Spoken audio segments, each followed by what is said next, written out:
Bismillahirrahmanirrahim. Assalamualaikum warahmatullahi wabarakatuh. Assalamualaikum warahmatullahi wabarakatuh. Jumpa lagi bersama kita di program acara Sering Sharing, sharing ringan biar gak ada yang keberatan. Alhamdulillah siang hari ini kita ditemani tamu yang sangat istimewa, yaitu Ayahanda Kiai Haji Anwar Sanusi. Alhamdulillah beliau berkenan hadir. Sehat-sehat ya? Alhamdulillah. Masya Allah. Setelah kurang lebih 3 minggu ini kita nggak ada podcast, hari ini kita memulai kembali tentunya dengan tamu yang sangat istimewa. Dan insya Allah bahasan kita hari ini juga tidak kalah menarik.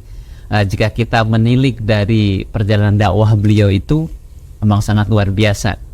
Sampai sekarang dakwah-dakwah yang disampaikan oleh beliau itu menjadi tuntunan, bukan sekedar tontonan. Karena kalau kita melihat dai-dai yang sekarang ini, mohon maaf ya, banyak yang mencari rating ataupun tarif daripada ta'arif gitu kan.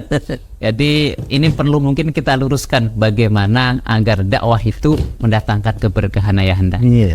Monggo Ayahanda, kita butuh mungkin mendengar sharing-sharing dari Ayahanda agar kita yang muda ini menjadi pendakwah yang benar-benar berkah di jalan dakwah. Allah. Berkah ya. Ikhlas itu sebuah kosakata yang hanya terdiri dari 5 huruf. Ikhlas.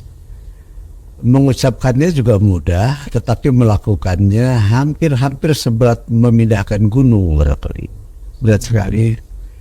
Nah, dakwah yang penuh berkah itu dakwah yang tidak terlepas dari itu. Sebab tanpa keikhlasan dakwah ini akan hampa. Jadi yang bicara hanya bibir kita yang bergerak, tapi tidak menyentuh hati dan rongga nasa yang kita dakwahnya. Itu sebabnya kalau ingin berkah dengan dakwah itu, ya kata kuncinya bukan semata-mata ikhlas, mukhlasin. Jadi bersih macam kaca pendakwah itu. Sehingga apa yang kita dakwah kepada jamaah itu, ya memang begitu kata agama. Yang pertama. Yang kedua, apapun masalah yang kita pecahkan, tujuan dakwah yang berkah itu cuma satu, membawa manusia ala tariqatil Quran was sunnah. Tidak boleh dakwah keluar dari situ. Kalau dakwah sudah keluar dari membawa manusia ala tariqatil Quran was sunnah, maka batallah dakwah kita di tengah jalan.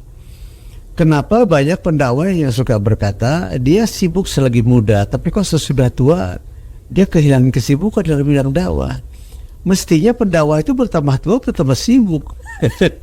Agak terbalik. Kalau pendakwah masih muda sibuk, sesudah mulai agak menua tidak sibuk. Tidak. So pendakwah itu akan lebih matang pada saat dia sudah dewasa. Dia dewasa dalam tutur kata, dewasa dalam pengalaman, dewasa dalam ilmu, dewasa dalam keikhlasan. Berkahlah dakwahnya dengan begitu. Nah, yang sekarang kita miskin mencari pendakwah yang penuh berkah seperti itu. Yang kalau bicara apa yang ia sampaikan akan mengena di hati seseorang, akan terhunjam di sanubari seseorang, dan akan menjadi amal. Sebab keberhasilan dakwah itu kan bukan pada sorak-sorai. Bapak itu keberhasilan dakwah itu sejauh mana orang bisa mengamalkan apa yang kita dakwahin. Sebabnya kata Nabi, dakwah yang paling baik itu kamu bicara dengan bahasa kaum kamu. Di tengah-tengah kaum intelektual, kita harus bisa bicara dakwah dengan pisau analisa. Tapi di hadapan dakwah masyarakat biasa, orang mungkin bisa dengan cerita. Nah, kelemahan kita sekarang ini tidak jelas pola dakwah kita. Pola dakwah yang macam mana? Masya Allah. Juga jadi kita mengingatkan saat-saat ini pun mungkin banyak di antara kita yang seolah baru belajar agamanya sebentar. Kalau disebutkan mungkin 5 tahun ataupun 7 tahun itu sudah merasa mengerti tentang agama, bahkan bisa menjustifikasi kalau ini salah, ini benar dan sebagainya. Kemudian ada juga yang sudah berdakwah, mungkin belajar dakwah 20 tahun, 15 tahun itu, jadi seolah-olah tuh di atasnya lagi dia seolah-olah menjadi wali gitu kan. Nah, ini fenomena yang seperti ini bagaimana cara kita mensikapi nih, Ayahanda? Monggo Ayahanda. Mujtahid besar itu ada 4. Kalau seluruhnya sih ada sekitar 28. Yang dikenal masyarakat ada 4. Ada Hanafi, Maliki ini seorang mujtahid, seorang pembaharu yang hidup di kota metropolis di Baghdad. Sehingga fatwa-fatwa Imam Maliki itu memang sangat metropolis, sangat modern.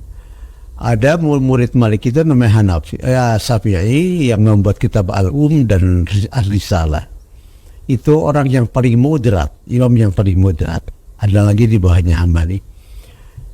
Imam Maliki itu pernah berkata gini, kalau kamu mencari pendakwah dan ulama yang benar sebenar-benarnya ulama, Syafi'ilah orangnya. Muhammad Idris dia menyebutnya, Syafi'ilah orangnya.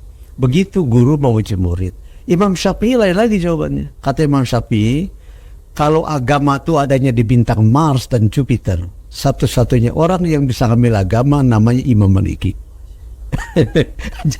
jadi saling memuji gitu, saling memuji, dua-duanya saling belajar. Jadi Imam Syafi'i terus belajar sampai wafat tentang ilmu Imam Maliki.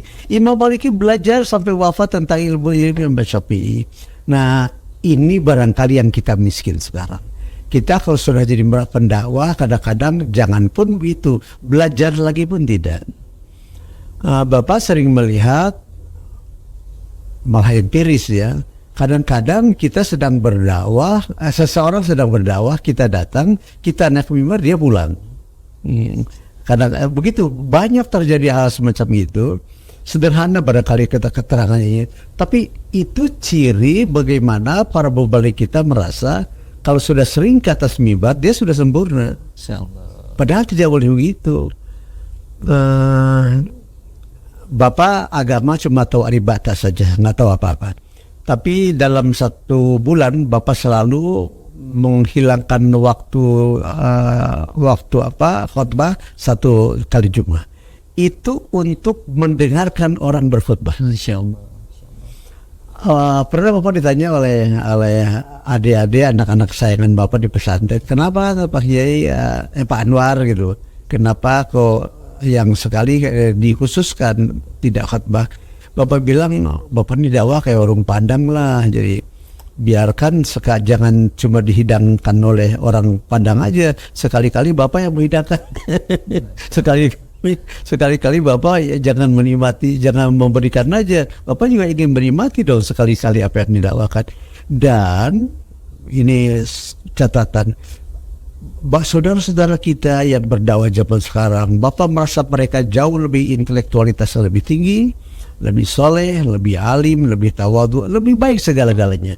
Jadi tiap minggu Bapak dapat ilmu dari mendengarkan para dai di atas mimbar itu. Ini juga anjuran buat para adik-adik yang suka berkhutbah, yang tampil suka di mimbar lah. Jangan sebuah waktu dihabiskan untuk berceramah, membaca. Sebab istana para dai itu kan toko buku, perpustakaan, laboratorium, museum, tempat seminar. Di situ istana mubalik itu, bukan jalan-jalan kemana-mana. Kalau mubalik tidak kenal museum, tidak kenal pusat laboratorium, tidak kenal perpustakaan, dia akan kandas di tengah jalan. Dia tidak bisa berdakwah dengan baik. Bahkan banyak sekarang ini yang meninggalkan halakoh. Padahal kalau zaman dahulu kita lihat itu para ulama-ulama itu justru mendapatkan sanad keilmuan itu dari halakoh. Ini sekarang ini justru kalau diajak halakoh, justru seolah maaf saya sibuk ya kan, dan sebagainya, banyak alasan. Ini yang terjadi di zaman sekarang ini. Dan ini mungkin perlu kita tanyakan juga ini Ayahanda. Sekarang ini perbedaan itu seolah-olah semakin meruncing. Nggak usah jauh-jauh, beberapa waktu lalu itu perbedaan Idul Fitri aja sudah ini seolah-olah kan menimbulkan ada sampai dihalalkan darahnya padahal sesama muslim. Ini kan fenomena, padahal kalau kita lihat yang berbicara pun orang yang alim, orang yang berpengetahuan tinggi atau pendidikan tinggi. Ini bagaimana cara kita mensikapi kemudian terhadap perbedaan-perbedaan seperti ini? Monggo ya. Ini Bapak sih baru dalam rezim ini mendengar ada seorang ulama menyandarkan mazhabnya kepada politisi. Bapak baru di rezim ini sekali-kali kan Bapak juga suka buka kitab begitu ya. Nggak pernah tuh ada ulama menyandarkan madhabnya. Madhab itu mazhaba, mengikuti siapa. Sebetulnya yang paling benar si manhaj barangkali, bukan madhab gitu ya.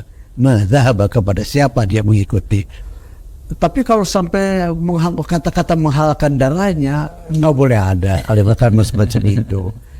Orang bisa berbeda pendapat secara prinsipil tentang pemahaman agama, sebab pendapat itu memang ribuan itu. Ribuan.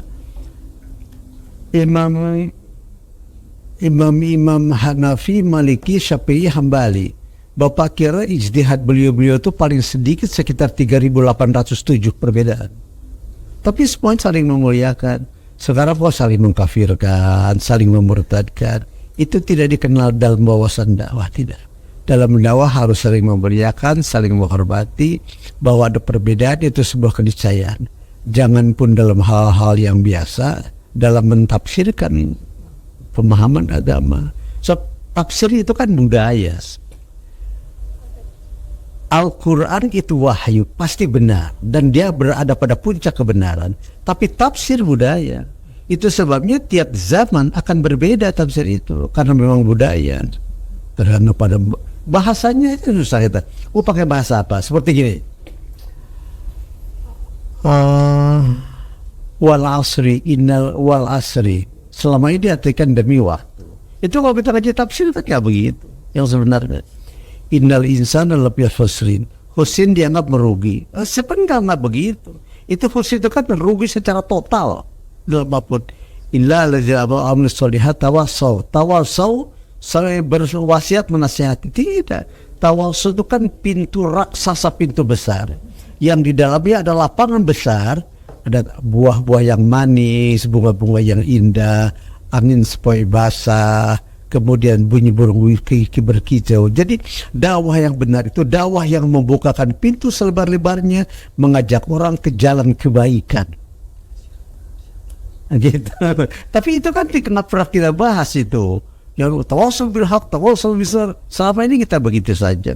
Tapi coba diartikan satu-satu, biar paham semua apa sih tawassul bil haq, tawassul bis sabar. Bapak punya pengalaman di beberapa negara, tawassul bil haq itu sekarang sudah hilang. Ini itu yang Bapak bilang. Yang benar Islam juga.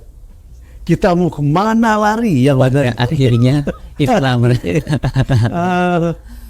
Kapan hari ya Bapak bilang ya di sebuah tempat Eropa tuh akhirnya akan jadi lahan dakwah yang sangat subur. Insyaallah.